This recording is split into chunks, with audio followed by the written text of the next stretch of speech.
8장 말씀입니다. 신명기 8장 1절부터 20절까지의 말씀. 성경 262페이지 신명기 8장 1절부터 20절까지의 말씀을 저와 여러분이 한 절씩 교독하도록 하겠습니다. 제가 먼저 8장 1절부터 읽겠습니다. 내가 오늘 명하는 모든 명령을 너희는 지켜 행하라. 그리하면 너희가 살고 번성하고 여호와께서 너희의 조상들에게 맹세하신 땅에 들어가서 그것을 차지하리라. 내 하나님 여호와께서 이 40년 동안에 내게 광야길을 걷게 하신 것을 기억하라. 이는 너를 낮추시며 너를 시험하사 네 마음이 어떠한지 그 명령을 지키는지 지키지 않는지 알려 하십니다. 너를 낮추시며 너를 줄이게 하시며 또 너도 알지 못하며 내 조상들도 알지 못하던 만나를 내게 먹이신 것은 사람이 떡으로만 사는 것이 아니요 여호와의 입에서 나오는 모든 말씀으로 사는 줄을 내가 알게 하려 하심이니라. 이 40년 동안에 내 의복이 헤어지지 아니하였고 네 발이 부르트지 아니하였느니라. 너는 사람이 그 아들을 징계함 같이 내 하나님 여호와께서 너를 징계하시는 줄 마음에 생각하고 네 하나님 여호와의 명령을 지켜 그의 길을 따라가며 그를 경외할지니라. 내 하나님 여호와께서 너를 아름다운 땅에 이르게 하시나니 그곳은 골짜기든지 산지든지 시내와 분천과 샘이 흐르고 밀과 보리의 수산지요 포도와 무화과와 석류와 감람나무와 꿀의 수산지라. 내가 먹을 것에 모자람이 없고 내게 아무 부족함이 없는 땅이며 그 땅의 돌은 철이요 산에서는 동을 캘 것이라. 내가 먹어서 배부르고 내 하나님 여호와께서 그를 내게 주셨으므로 말미암아 그를 찬송하리라. 내가 오늘 내게 명하는 여호와의 명령과 법도와 규례를 지키지 아니하고 내 하나님 여호와를 잊어버리지 않고 삭할지어다. 내가 먹어서 배부르고 아름다운 집을 짓고 거주하게 되며 또 내 소와 양이 번성하며 내 임금이 증식되며 내 소유가 다 풍부하게 될 때에 내 마음이 교만하여 내 하나님 여호와를 잊어버릴까 염려하노라. 여호와는 너를 애굽 땅 종되었던 집에서 이끌어내시고 너를 인도하여 그 광대하고 위험한 광야 곧 불뱀과 장갈이 있고 물이 없는 간조한 땅을 지나게 하셨으며 또 너를 위하여 단단한 반석에서 물을 내셨으며 네 조상들도 알지 못하던 만나를 광야에서 내게 먹이셨나니 이는 다 너를 낮추시며 너를 시험하사 마침내 내게 복을 주려 하심이었느니라. 그러나 내가 마음에 이르기를 내 능력과 내 손의 힘으로 내가 이 재물을 얻었다 말할 것이라. 네 하나님 여호와를 기억하라. 그가 내게 재물을 능력을 주었습니다. 이같이 하심은 내 조상들에게 맹세하신 언약을 오늘과 같이 이루려 하심이니라. 내가 만일 내 하나님 여호와를 잊어버리고 다른 신들을 따라 그들을 섬기며 그들에게 절하면 내가 너희에게 증거하노니 너희가 반드시 멸망할 것이라. 여호와께서 너희 앞에서 멸망시키신 민족들 같이 너희도 멸망하리니 이는 너희가 너희의 하나님 여호와의 소리를 청종하지 아니하니라. 흔히 얘기하는 속설 중에 하나가 남자들이 시각에 민감하고 여자들이 후각에 민감하다는 얘기를 종종 하게 되는데 진짜인지 아닌지 모르겠어요. 이게 과학적인 데이터가 있는 건지는 잘 모르겠어요. 뭐 개개인의 차가 있겠죠. 저도 후각이 민감하다라고는 할 수 없지만 어쨌든 좋아하는 향이라는 건 누구나 다 있잖아요. 좋아하는 향을 길 가다가 딱 맡게 되면은 한 번쯤 다시 뒤돌아보기도 하고 주변에 뭐가 있나 살펴보기도 하잖아요. 근데 그런 것들을 일단 그런 일련의 속설들은 둘째치고 요즘 세상에서는 남자든 여자든 상관없이 일단 시각적인 부분에 있어서는 되게 쉽게 쉽게 관심을 갖게 되고 쉽게 이끌리게 되는 것 같아요. 요즘 보면은 이제 옛날에는 지상파 텔레비전 채널이 3개밖에 없었잖아요. KBS랑 MBC, KBS가 2개 있었고 SBS가 생긴 건 좀 시간이 지난 다음에 생겼고 요즘 TV 채널도 수백 개 달하잖아요. 한참 위성 TV 나왔을 때 위성 TV 있는 집이 상당히 부러웠었는데 요즘은 뭐 위성 TV가 아니라 인터넷만 설치하면 막 100여 개가 채널이 따라오는데 근데 그 채널들에서 다양한 영상들이 나오고 우리들은 그 영상만 보면서도 충분히 어떤 희열을 느끼게 돼요. 요즘 같은 경우는 특별히 먹방을 넘어서서 요리를 직접 해서 보여주고 먹어주는 그런 방송들이 또 유행을 하잖아요. 사실 먹는다라는 것은 거의 이제 미각에 그리고 후각에 집중되는 것인데 우리는 그것을 시각으로 느끼면서 대리만족을 느끼고 있단 말이에요. 그만큼 시각이 우리에게 미치는 영향이 상당히 크다라는 것입니다. 근데 이게 장단점이 있겠지만 물론 그 시각이라는 감각 자체는 사실 그 안에는 중립적인 것이죠. 그런데 이 시각을 가지고 사람들이 충분히 죄를 지을 수도 있고 그것을 선을 행할 수도 있는데 문제는 그 죄를 지을 수 있는 부분이 훨씬 더 많이 있다는 거예요. 쉽게 사람들이 그렇게 유혹에 넘어가게 된다는 것이죠. 이렇게 유혹에 넘어가는 그 근간에는 의도하는 바가 있겠죠. 그 상대에서 의도하는 바도 있겠지만 대부분의 경우에 사람들 스스로가 쉽게 그 본질을 깨닫지 못하기 때문에 그 표면적으로 드러나는 그 현상에만 집중한 나머지 그 본질을 기억하지 못하거나 본질에 대해서 아예 생각하려고 하지 않을 때 쉽게 그렇게 유혹에 넘어가게 된다는 것입니다. 오늘 우리가 신명기 8장을 읽었는데 우리가 지금 계속해서 신명기를 같이 보고 있지만 여전히 모세가 얘기를 하면서 너희가 이제 앞으로 들어갈 가나안 땅에서 살아갈 때 어떻게 살아가야 되는지에 대해서 사실은 거의 한 맥락의 이야기를 여러 가지 반복해서 다른 방식으로 계속 얘기하고 있는 중이에요. 특별히 여기서는 무엇에 대해서 얘기를 하고 있냐면은 우리가 오해할 수 있는 부분들이 뭐냐면 첫 번째로 생각해 보자면은 3절에 나와 있는 이 대표적인 말씀 때문에 한 가지만 우리가 볼 수 있게 도 되는데 그걸 좀 넘어가려고 해요. 무엇이냐면은 3절에서는 우리가 너무나도 잘 보니 얘기가 나오죠. 중반부에 사람이 떡으로만 사는 것이 아니요 여호와의 입에서 나오는 모든 말씀으로 사는 줄을 내가 알게 하려 하심이니라. 우리가 이 말씀이 유명한 이유는 여기서 유명하다기보다는 예수님이 그 광야에서 사단에게 시험 받으실 때에 그때 이제 첫 번째 그 시험을 이 말씀을 신명기 8장 3절 인용하시면서 그 시험을 넘어가시죠. 그렇기 때문에 우리에게 유명한 것인데 이 말씀을 이제 가지고 사람들이 생각할 때에 떡과 즉 떡으로 대표되는 먹거리 혹은 나의 육신에 필요한 것들과 하나님의 말씀에 대해서 양자택일의 이런 대립의 구도로 보기 쉽다라는 겁니다. 근데 그렇지 않다라는 거예요. 떡이냐 말씀이냐 둘 중에 하나만 골라. 이걸 지금 이 본문에서는 얘기하고 싶은 것이 아니라 떡 너머에 있는 하나님을 바라보라는 얘기예요. 하나님이 만나를 주셔요. 40년 동안 이 이스라엘 백성들에게 만나를 주십니다. 만나를 주실 때 같이 주신 게 있어요. 그것이 바로 하나님의 말씀이라는 거예요. 만나를 먹을래 말씀을 들을래 그게 아니라 만나와 같이 주신 말씀이 있는데 그것이 무엇이냐면은 6일 동안은 너희가 거둘 수 있지만 하루는 거둘 수 없다. 그거예요. 그렇기 때문에 5일 동안은 너희가 하루치 식량을 거두고 6일째에는 이틀치 식량을 거둬라. 그렇게 해야지만 일주일 내내 이 만나를 마음껏 누릴 수 있다. 그게 하나님의 말씀이에요. 이 말씀을 지키느냐 지키지 않느냐가 그 말씀에 순종하느냐 순종하지 않느냐가 포인트라는 거예요. 만나 자체와 말씀 자체 이 두 가지를 대립으로 보는 것이 아니라 그 너머에 있는 혹은 함께 오시는 하나님의 말씀을 더욱더 집중하라는 얘기죠. 겉으로 드러나는 현상에 대해서 생각할 것이 아니라 그 너머에 있는 본질이 무엇인가를 왜 생각해 봐야 된다는 것입니다. 그것을 왜 여기서 모세가 이야기하고 있냐면은 모세가 걱정하고 있는 것들이 있어요. 모세가 이제 8장 1절을 시작하면서 이렇게 이야기를 합니다. 너희는 모든 명령을 지켜 행하라. 사실 7장도 그렇고 6장도 그렇고 항상 이 이야기가 반복되죠. 명령을 지켜 행하라는 것이.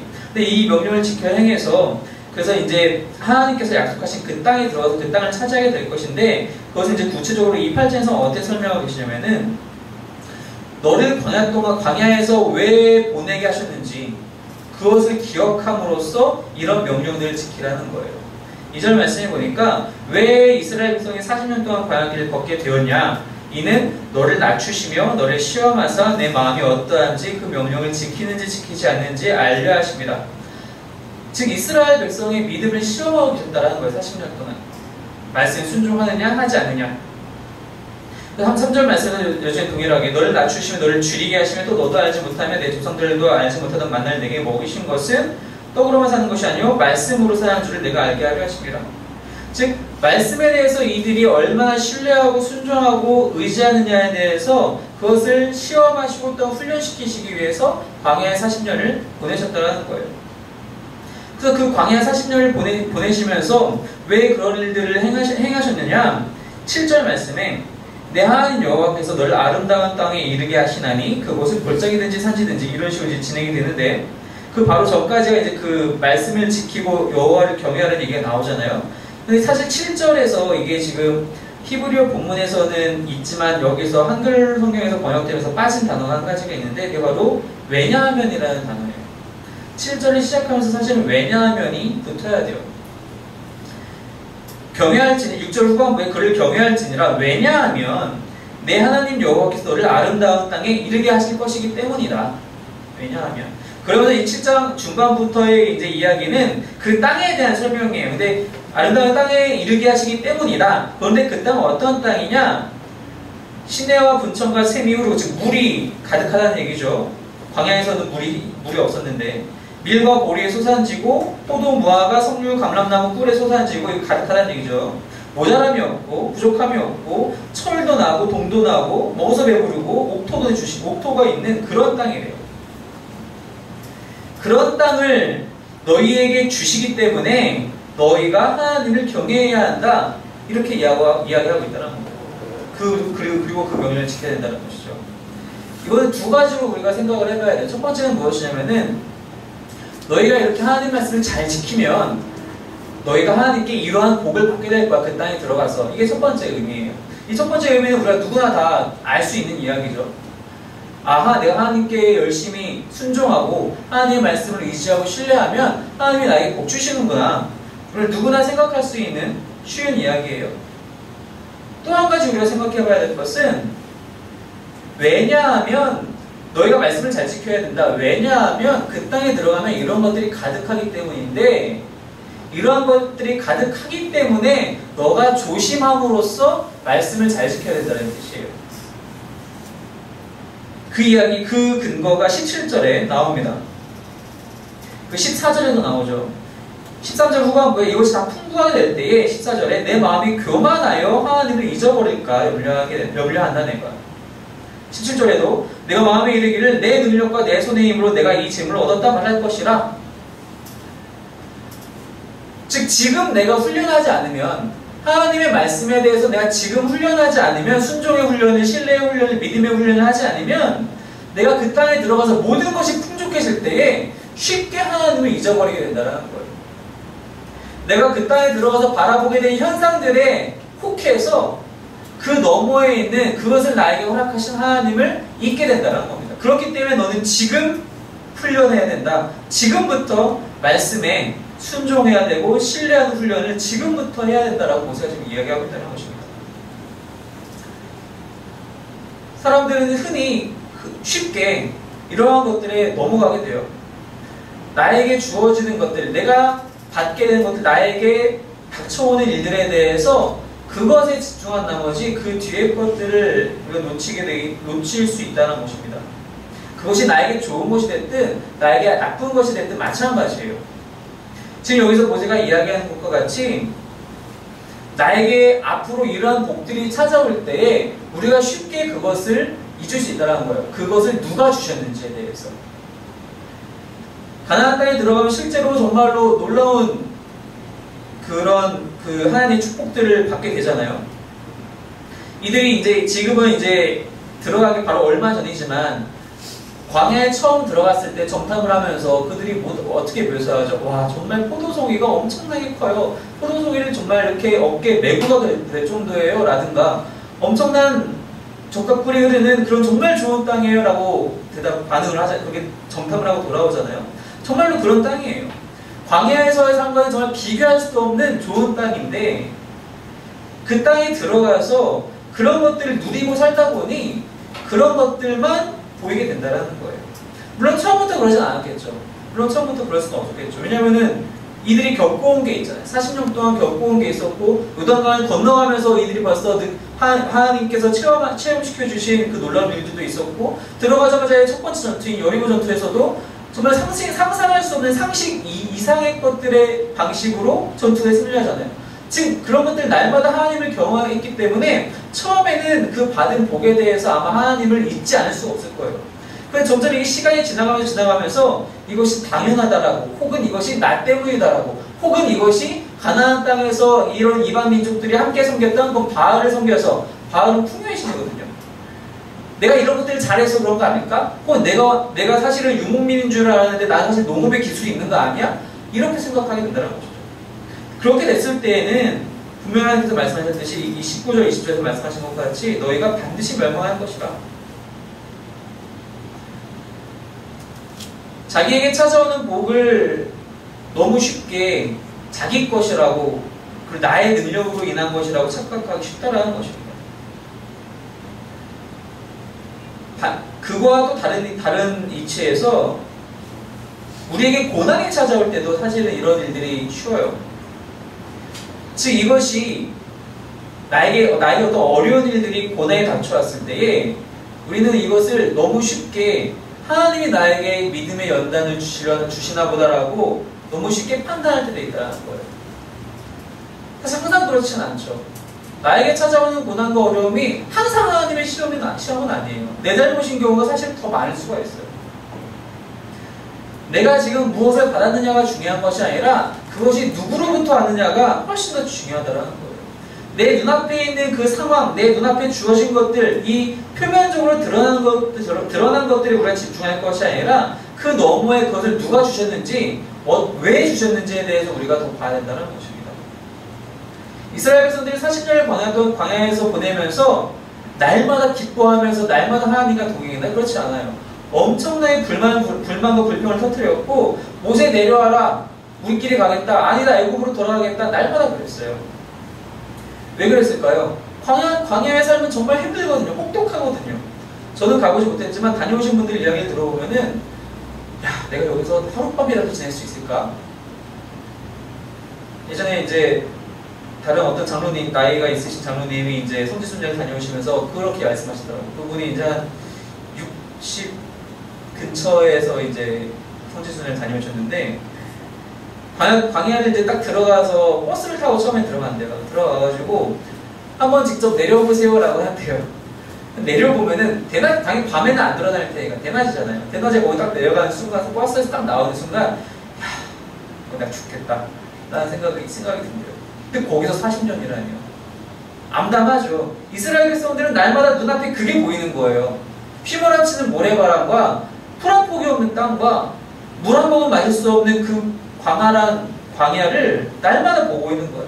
그렇기 때문에 그 눈앞에 있는 그 고난들이 나에게는 짜증으로 밀려오고 불평으로 밀려오고 불만으로 밀려오고, 근데 그 너머에는 뭐가 있죠? 모세가 지금 이야기한 것처럼, 이 8장 서두에 얘기한 것처럼 왜 너희가 사실 동안 광야에 있었느냐? 하나님이 너희를 결국에는 복주기 위하여서 그곳에 너희를 보내셨다. 그렇게 말씀하고 있잖아요. 15절에도 그 광야에 이렇게 지나게 하신 이유, 물 내신 이유들이 다 16절 후반부에 있는 것처럼 너를 시험하사 마침내 내게 복을 주려 하시면느니라. 하나님이 이들을 너무 미워해서 너희 정말 말 안 듣는다, 어떻게 그럴 수 있니? 라고 하면서 벌 주신 것이 아니라 그들에게 마침내 복을 주시기 위해서 그 잠시의 시련을 주셨다라는 거예요. 물론 40년을 잠시라고 하면은 당사자들은 욱하겠죠. 하지만 하나님 입장에서는 그거는 한 민족을 앞으로 계속 사용하시기 위해서는 사실 잠깐에 불과하다는 것이죠. 그 고난을 이들이 고난 너머에 있는 것을 보지 못했다라는 거예요. 마찬가지로 축복 너머에 있는 것도 보지 못해서 이들이 결국에는 가나안에 들어가서 나중에는 점점 교만해지잖아요. 이것이 마치 자기 것이냐? 솔로몬도 그랬고 그 위에 많은 왕들이 그랬었죠.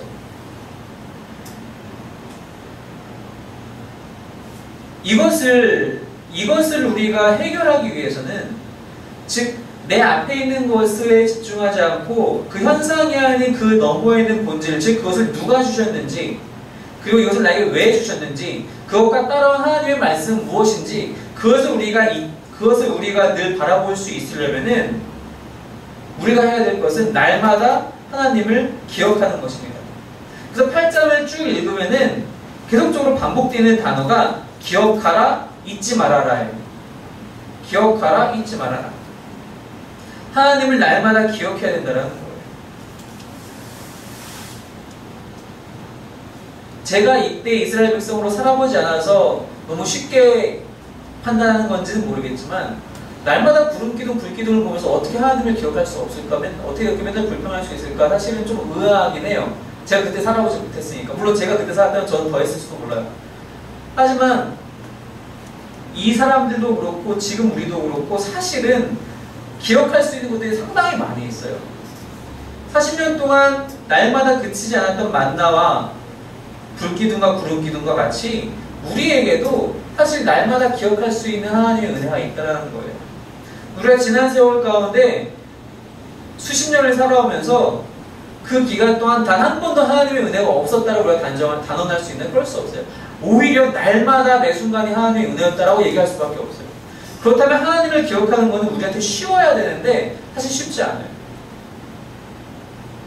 또 우리가 하나님을 기억한다는 것은 과거의 어떤 하나님의 행위에 대해서만 기억하는 것이 아니라 지금 나와 함께 하시는 하나님에 대해서도 기억할 수 있어야 되고 앞으로 나와 늘 함께 하시는 하나님에 대해서도 우리가 기억할 수 있어야 돼요. 하나님이 지금도 나와 함께 하신다는 사실, 그것을 내가 신뢰하고 믿는 것, 그것이 바로 기억이며 앞으로도 나와 늘 함께 하시고 내 삶을 동행하시고 나를 인도하시고 이끄실 것이라는 그 신뢰가 역시 미래의 하나님을 기억하는 건데, 단순히 기억하는 것은 내가 그냥 기억해야지 라고 되는 것이 아니라 날마다 하나님을 예배하고 날마다 그 말씀과 기도로 주님께 나아가는 것 외에는 방법이 없다는 것입니다. 이 명령을 모세가 지금 반복적으로 너희가 명령과 법도와 규례를 지켜라, 이거는 행동 플러스 말씀이 같이 따라와야 돼요. 말씀을 날마다 기억하고 묵상해야 무엇이 하나님의 말씀인지 알아요. 그래야지 실천으로 들어갈 수 있어요. 말씀을 가까이 하지 않으면은 하나님을 기억할래야 기억할 수가 없어요. 말씀을 읽지 않고 내가 내 눈에 날마다 들어오는 것이 소설책이고 TV 프로그램이고 내 눈앞에 당장 떨어지는 회사에서 처리해야 될 서류들이고 그런 것들만 있다면은 사실 하나님을 기억하는 건 쉽지 않아요. 내가 날마다 기도하지 않으면은, 내 날마다 기도 가운데 하나님 앞에 나아가서 교제하지 않으면은 하나님 기억하기가 쉽지 않아요. 내 하루에 24시간에 기도하는 한순간이 없으면은 하나님께 내 사정을 아뢰고 하나님의 인도하심을 구하는 그 한순간이 없으면은 하나님을 기억하기가 정말로 쉽지 않아요. 기도하지 않는다는 것은 내 머릿속에 떠오르는 그 생각으로 내가 움직이겠다는 뜻이거든요. 이사야 선지자가 그래서 그렇게 얘기해요. 우리가 갈 길을 알지 못하는 양과 같다라고. 내 머릿속에 떠오르는 대로 내 눈앞에 보이는 대로만 가는 거예요. 양의 숲속에 대해서 우리가 많이들 들어보셨다시피 누가 코앞에 것밖에 보이지 않잖아요. 오늘인가요? 제가 SNS에서 그런 기사를 하나 봤는데 어떤 양이 털 깎기가 너무 싫어서 동굴에 숨어 살았대요.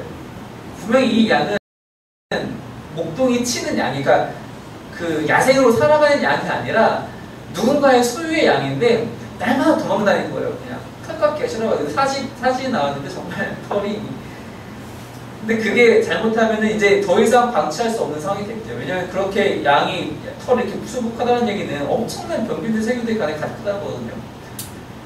덥겠죠. 당연히 엄청나게 덥겠죠. 죽을 수 있는 상황, 양의 생명 자체가 지금 위태로운 상황이에요. 그런 사람, 그런 존재가 바로 우리들이라는 거예요. 내 머릿속에 지금 당장 떠오르는 생각, 내가 편하고자 하는 생각들로만 내가 움직이다 보면은 기도하지 않고 말씀을 같이 하지 않고 우리는 그런 운명에 스스로 걸어가게 된다는 것입니다. 날마다 하나님을 기억해야 한다는 것입니다. 기억하지 않으면 아무리 내 앞에 놀라운 복이 이 이스라엘 백성들과 같이 밀과 보리가 풍성하고 포도와 무화과와 석류가 정말 발에 차일 정도로 넘쳐나고 정말 심기만 하면 다 나오고 백배의 수확을 거두며 철이 있고 동이 가득한 이런 데 살다 할지라도 하나님을 기억하지 않으면 이것은 다 쓸모가 없는 것이라고 합니다. 그래서 잠언서에서도 그렇게 얘기했잖아요. 교만은 패망의 성공이라고 했거든요. 이런 것들을 다 하나님이 주신 것이라고 생각하지 않고 눈앞의 것들에만 집중하다가 결국에 이것이 나의 것이라고 착각하는 순간 교만하게 되어서 하나님을 잊어버리게 된다는 것입니다. 이것은 단지 물질적인 복만을 얘기하지 않아요. 영적인 복도 마찬가지입니다. 우리가 은사들을 많이 받을 수 있어요. 은사들을 이미 받기도 했어요. 소망하는 은사도 있을 수 있어요. 그런 은사들을 우리에게 주셨을 때에는 그 은사를 하나님의 뜻대로 활용하라고 주시는 것이지 그 은사를 나의 만족을 위해서 사용하라는 것이 아니라, 은사를 받았다고 해서 와, 난 좀 잘 나가는 것 같아. 나 이제 기도하면 사람들이 막 병석에서 술술 털고 일어나네. 절대로 그것은 나를 위해서가 아니에요. 하나님이 특별한 목적을 위해서 당신을 위해서 주신 것이지 그것을 왜 주셨는지 누가 주셨는지를 잊고 그 눈앞에 나타나는 현상만 쫓다 보면은 우리는 쉽게 영적인 교만에 빠지게 된다는 것입니다. 아, 난 너무 전도를 잘하는 것 같아. 아, 난 너무 정말 교회에서 봉사를 열심히 하는 것 같아. 이러한 생각들이 우리에게 들 때마다 이 은사 누가 내게 왜 주셨는지를 날마다 다시 기억해야 한다는 것입니다. 물질적인 것도 그렇고 영적인 복도 그렇고 날마다 우리가 생각해야 될 것은 그 복과 또한 고난도 마찬가지고 누가 나에게 주셨는지 날마다 기억하는 것. 그 기억은 말씀과 기도로 가능하다는 사실을 날마다 기억하시기 바랍니다. 그래서 날마다 말씀과 기도로 인하여 늘 하나님께 가까이 나아가고 주님을 바라봄으로 말미암아 이 복이 혹은 이 고난이 나에게 독이 아니라 나에게 득이 되는, 그래서 내가 더욱더 하나님께 가까이 나아가서 그것 이상의 하나님을 만나는 저와 여러분이 되시기를 주님의 이름으로 축원합니다. 기도하겠습니다.